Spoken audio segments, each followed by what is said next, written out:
Let's go to the Herald Sun, another interesting story on the front page. No doubt the government will have to come to the party on this. An exclusive by Wes Hosking and Sarah Perillo. Victoria Police was not consulted about the location of Melbourne's second injecting room, as outraged traders warn the proposed Flinders Street site will trigger a flood of druggies and addicts.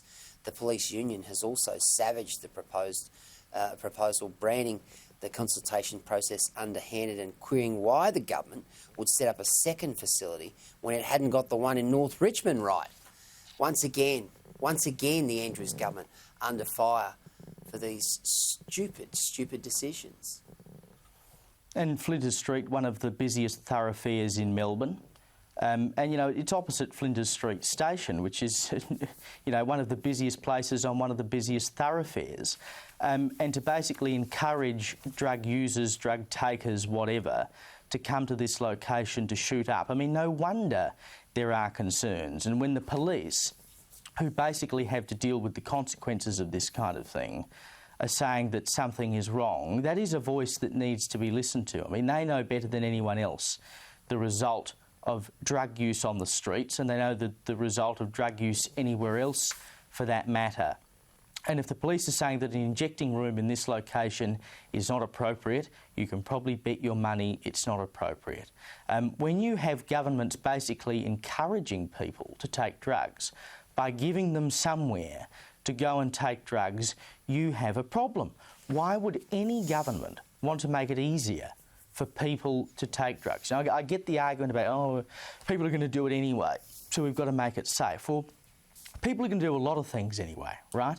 We don't always make them safe to do. It encourages, it allows people to partake in that kind of behaviour.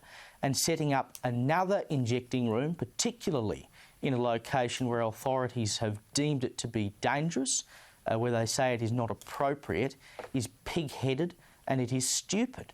And I cannot get my head around why the Andrews government keeps making decisions like this. At some point, you've got to take the advice. And that doesn't seem to be something that Daniel Andrews is willing to do. I suppose it's no great surprise when you go on. I'll tell you why.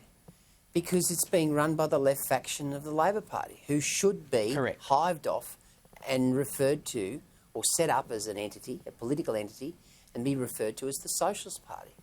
I mean, they are corrosive and they're not good for this country, and they will cost Albanese, who is a member of that faction, at the next election. It's as simple as that, Caleb.